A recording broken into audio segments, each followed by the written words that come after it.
Hello students, welcome back to my channel Shahnaz tutorials. और आज के इस video में हम स्थूल वाचन में एक्सप्लेन करने वाली हूँ। तो स्थूल वाचन में आपको टोटल 3 क्वेश्चन पूछे रहेंगे, उसमें से 2 क्वेश्चन आपको सॉल्व करने हैं और टोटल लेसन जो है स्थूल वाचन में वो 4 है। तो मोठे होत असलेल्या मुलांनो, जाता असताला और व्युत्पत्ति कोश इसके वीडियोस मैं ऑलरेडी बना के पोस्ट कर चुकी हूँ, चैनल पे मैंने अपलोड कर दिए वीडियोस। आज मैं जगना कैक्टस आपको एक्सप्लेन कर रही हूँ। स्टूडेंट्स की बहुत रिक्वेस्ट आ रही है कि ये जो चैप्टर है इसका भी क्वेश्चन आंसर्स करा दो, ये किसी किसी बच्चे को प्रिपेयर करना है। ऐसा आप 4 में से कोई 3 चैप्टर भी प्रिपेयर करते हो तो भी आपका ये क्वेश्चन अटेम्प्ट हो जाएगा। तो आज के वीडियो में मैं जगना कैक्टस से अटेम्प्ट करूंगी। 6 मार्क्स के लिए स्थूल वाचन का क्वेश्चन आंसर्स आते हैं, आपको 3 में से 2 सॉल्व करने हैं। तो आज हम एक्सप्लेनेशन लेंगे जगना कैक्टस का। तो जगना कैक्टस में पहिला क्वेश्चन है, पुढील पाठाच्या आधारे दिलेल्या सूचनानुसार कृती करा। तो स्वमत या अभिव्यक्ति रहेगा इसमें। स्वमत यानी पर्सनल रिस्पॉन्स और अभिव्यक्ति मतलब आंसर लिखना है आपको। निसर्ग हा मोठा जादूगार आहे, हे विधान वाळवंटी प्रदेशाच्या संदर्भात कसे लागू पड़ते ते पाठाच्या आधारे सविस्तर लिहा। तो निसर्ग एक बहुत बड़ा जादूगर है। ये जो सेंटेंस है ये वाळवंटी मतलब रेगिस्तानी इलाकों के लिए कैसा लागू पड़ता है, कैसा सच है वाळवंटी इलाके को लेके, वो आपको इस पाठ के आधार से लिखना है कि निसर्ग जो चाहिए वो कर सकता है। ये आंसर आपको इस तरीके से लिखना है। तो इसमें पहले स्टार्ट कैसा करोगे आप, पाण्याचा अभाव, रेताळ जमीन आणि कडक कोरडेपणा ही वाळवंटी प्रदेशाची वैशिष्ट्ये आहेत। तो पानी नहीं होता है, पाण्याचा अभाव मतलब लैक ऑफ वाटर, रेताळ जमीन यानी रेतीली जमीन आणि कडक कोरडेपणा यानी एकदम ड्राइनेस होता है वाळवंटी प्रदेश यानी रेगिस्तानी इलाकों में। ये रेगिस्तानी इलाकों के फीचर्स है। पाण्या वाचून जीवन फुलू शकत नाही, पानी के बगैर, पाण्या वाचून मतलब विदाउट वाटर जीवन नहीं फूल सकता है, क्योंकि पेड़ों को पौधों को बड़े होने के लिए पानी चाहिए। परंतु वाळवंटी प्रदेशात तेथील विशेष जीवसृष्टि आहे, लेकिन वाळवंटी यानी रेगिस्तानी इलाकों में वहाँ की स्पेशल ये बोलते ना हम लोग जीव सृष्टि मतलब वहाँ का एक अलग ही पूरा नेचुरल सिस्टम है, जिसमें वहाँ के पेड़ पौधे बगैर पानी के भी सरवाइव कर जाते हैं। वनस्पती आहेत, वहां पर पेड़ है, वनस्पती यानी प्लांट्स है, व त्या वनस्पतींवर जगणारे प्राणी आहेत और उस पेड़ों पर जिंदा रहने वाले प्राणी भी है उधर। वाळवंटी प्रदेशाला मरुभूमी म्हणतात। वाळवंटी प्रदेश को मरुभूमी बोलते। मरुभूमी मतलब जहाँ पर जीवन खत्म हो जाता है, रेगिस्तान। वाळवंटी प्रदेशात वर्षातून एकदाच पाऊस पड़तो। वाळवंटी प्रदेशात मतलब रेगिस्तान में साल में एक बार बारिश आता है, तर कभी कभी 3-3 वर्ष तो बेपत्ता असतो। तो कभी कभी 3-3 साल बारिश का कोई पता ही नहीं होता है, बारिश नहीं आता है। अवशरणाच्या या काळात वाळवंटी प्रदेश भकास व ओसाळ दिसतो। तो अवशरण मतलब दुष्काल जो रहता है ना, ड्रॉट के इस सीजन में पूरा वाळवंटी प्रदेश भकास और ओसाड़ हो जाता है, बिल्कुल पूरा कोई पेड़ पौधा नहीं, एकदम खाली खाली लगता है, जीवन उजाड़ होते, जीवन खत्म हो जाता है। मग एक दिवस पाऊस पड़तो, फिर एक दिन बारिश होती है आणि जादू होऊन झाडा झुडपांना पालवी फुटते। और मानो बारिश होते ही जैसा जादू हो जाती है और जो पेड़ पौधे सूख गए थे, कुछ नहीं था, उसमें नए पत्ते आने लगते। पालवी फुटते मतलब नए नए पत्ते आने लगते। बियांमधून रोपे उगवतात। जो सीड्स मट्टी में सोए हुए थे उसमें से प्लांट्स उगने लगते हैं। रोपांवर भरगच्च फूले फूलतात, उन पेड़ों पर भरगच्च फूल फूलने लगते बहुत अच्छी तरीके से। त्या काळात हा ओसाड भूप्रदेश बगीचा सारखा दिसतो। और उस टाइम पे जब बारिश आती है तो जो ओसाड भूप्रदेश था, ओसाड जमीन थी, वो बगीचे बाग के जैसी फूल जाती है। स्वप्नासारखा काही काळ टिकतो मतलब ये जो टाइम होता है वो सपने जैसा होता है, थोड़ा ही टाइम ये सब चलता है। जणू वाळवंटात स्वर्गच उतरतो, मानो रेगिस्तान में स्वर्ग खिल जाता है, स्वर्ग आ जाता है। वाळवंटातील जीवन या काळात थोड़े से का होईना सजीव होते, और वाळवंट का जीवन जो रहता है इस टाइम में एकदम सजीव हो जाता है, जिंदा हो जाता है। म्हणून निसर्ग हा मोठा जादूगार आहे असे म्हटले आहे। और ये सब करता कौन है? निसर्ग। बारिश आती है और ये सारी जादूगरी हो जाती है, इसीलिए निसर्ग को जादूगर बोला है। तो इस तरीके से पहला आंसर आपको लिखना है। देन सेकंड क्वेश्चन देखो क्या दिया हुआ है। थोड्याशा पाण्यावर कसं वाढावं याचा नमूना म्हणजे कॅक्टस। या विधानाची यथार्थता लिया। मार्च 20 में ये क्वेश्चन पूछा है, थोड़े से पानी पे भी कैसे बढ़ना है। इसका बेस्ट एग्जाम्पल है कैक्टस। कैक्टस जो है रेगिस्तान में पाया जाने वाले सबसे बड़ा पेड़ है। सबसे ज्यादा रेगिस्तान में आपको कैक्टस देखने को मिलेगा। कैक्टस इंग्लिश वर्ड है, कैक्टस को मराठी में निवडुंग भी बोलते हैं।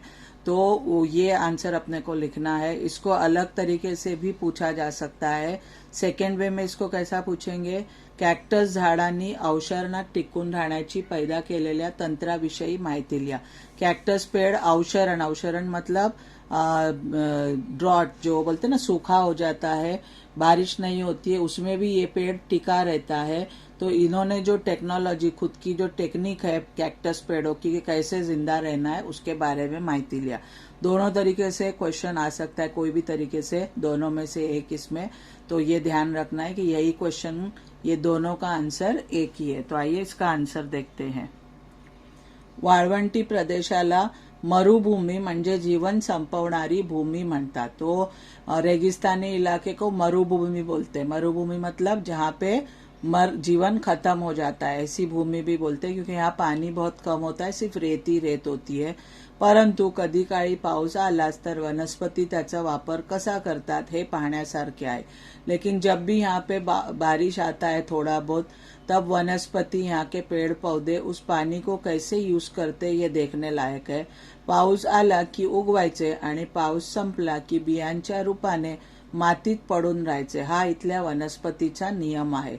बारिश आई तो उगकर बाहर आ जाने का जमीन में से, और बारिश जैसे ही खत्म हो जाएंगी तो सीड बन के मट्टी के अंदर चले जाना, ये यहाँ के वनस्पति का नियम यानी रूल है।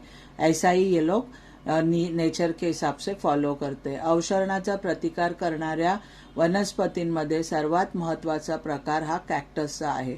और ये जो सूखा होता है, इससे लड़ने में सबसे जो इम्पोर्टेंट वनस्पति है, सबसे जो इम्पोर्टेंट टाइप है वनस्पति का, वो है कैक्टस।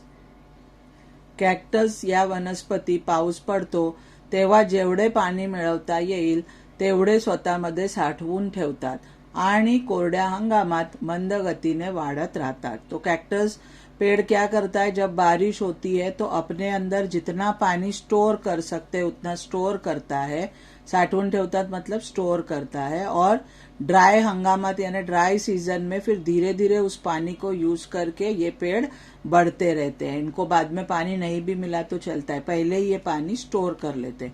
म्हणून थोड्याशा पाण्यावर कसे वाढावे याचा नमूना म्हणजे कॅक्टस असे म्हटले आहे। इसीलिए थोड़े से पानी पे कैसे बढ़ना है, कैसे जिंदा रहना है, इसका बेस्ट सैंपल एग्जाम्पल जो है वो कैक्टस है, ऐसा बोला गया। इस तरीके से सेकेंड आंसर आपको लिखना है। देन थर्ड क्वेश्चन है टिपालिया। टिपालिया मतलब शॉर्ट नोट्स। सगवारो कैक्टस की शॉर्ट नोट पूछा है। इसमें 2 पॉइंट्स आपको दिए। सगवारो कैक्टस से दिखने मतलब कैसा दिखता है वो, आणि सगवारो कैक्टस का उपयोग, उसका यूज क्या होता है। तो ये 2 पॉइंट यूज करके आपको ये शॉर्ट नोट लिखनी है। और दूसरी शॉर्ट नोट है इतर कैक्टस की वैशिष्ट्य, बाकी के जो टाइप्स है कैक्टस के उसकी वैशिष्ट्य यानी फीचर्स लिखने हैं। तो पहली शॉर्ट नोट है सगवारो कैक्टस, ये इंपॉर्टेंट है, ये एग्जाम में आ सकता है। कैक्टसच्या अनेक जाती आहेत, कैक्टस के बहुत सारे जाती यानी टाइप्स है, परंतु सगवारो कैक्टस हा कैक्टसचा राजा शोभतो। लेकिन उसमें से जो सगवारो कैक्टस है ये कैक्टस का राजा माना जाता है, इसीलिए इस पे सेपरेट शॉर्ट नोट पूछिए। इसमें पहला पॉइंट है सगवारो कैक्टसचं दिसणे, कैसा दिखाई देता है। सगवारो कैक्टस राक्षसासारखा सुमारे 50 फूट उंचीपर्यंत वाढतो। सगवारो कैक्टस मानो एक बड़े राक्षस के जैसा तकरीबन 50 फुट ऊंचाई तक बढ़ता है, मतलब 50 फुट हाइट होती है इसकी। 50 वर्षात तो फक्त 3 फुट वाढतो, एवढी त्याची वाढ तोकड़ी आहे। 50 साल में सिर्फ वो 3 फुट हाइट उसकी बढ़ती है। इतनी उसकी जो बढ़त है वो तोकड़ी मतलब स्लो है। तो सुमारे 200 वर्ष जगतो, तकरीबन 200 साल तक जिंदा रहता है ये पेड़। पाणी साठवता येईल याप्रमाणे त्याची नैसर्गिक अंगरचना असते। पानी कैसे स्टोर करना है, नेचुरल उसकी जो बॉडी सिस्टम है पूरे पेड़ की, वो नेचुरली ऐसी होती है कि उसमें पानी वो लोग सेव करते हैं। त्याच्या अंगावर पन्हाळी सारख्या घड्या असतात। पन्हाळी सारख्या घड्या मतलब ऐसी फोल्ड्स होते हैं कि जिसमें पानी बराबर तरीके से सेव भी होता है और ड्रेन भी होता है। तो ऐसी पूरी नेचुरल सिस्टम होती है सगवारो कैक्टस के प्लांट के बॉडी की। ठीक है। देन सेकंड पॉइंट है सगवारो कैक्टसचा उपयोग। इसका क्या यूज होता है? तहान शमवण्यासाठी अवसरण्याच्या काळात कॅक्टस ठेचून त्याचे पाणी काढता येते। तो तहान यानी प्यास शमवण्यासाठी यानी प्यास बुझाने के लिए अवसरण मतलब बिल्कुल पानी नहीं है, ड्राई है सीजन, तो उस टाइम पे कैक्टस को ठेचून मतलब उसको पत्थर से आप ऐसे कूटोगे तो उसके अंदर से पानी निकलता है, वो पानी पी सकते हैं। सगवारो कॅक्टसला फळे येतात, सगवारो कॅक्टस को फ्रूट्स भी आते हैं। त्यामधला घर कलिंगडाच्या घरासारखा असतो, उसके अंदर जो घर होता है वो कलिंगड के फ्रूट के जैसा होता है। रेड इंडियंस ही फळे खातात, रेड इंडियंस ये फ्रूट्स खाते हैं। फळाच्या घरात साखर घालून मोरवाळ्यासारखा टिकवता येतो।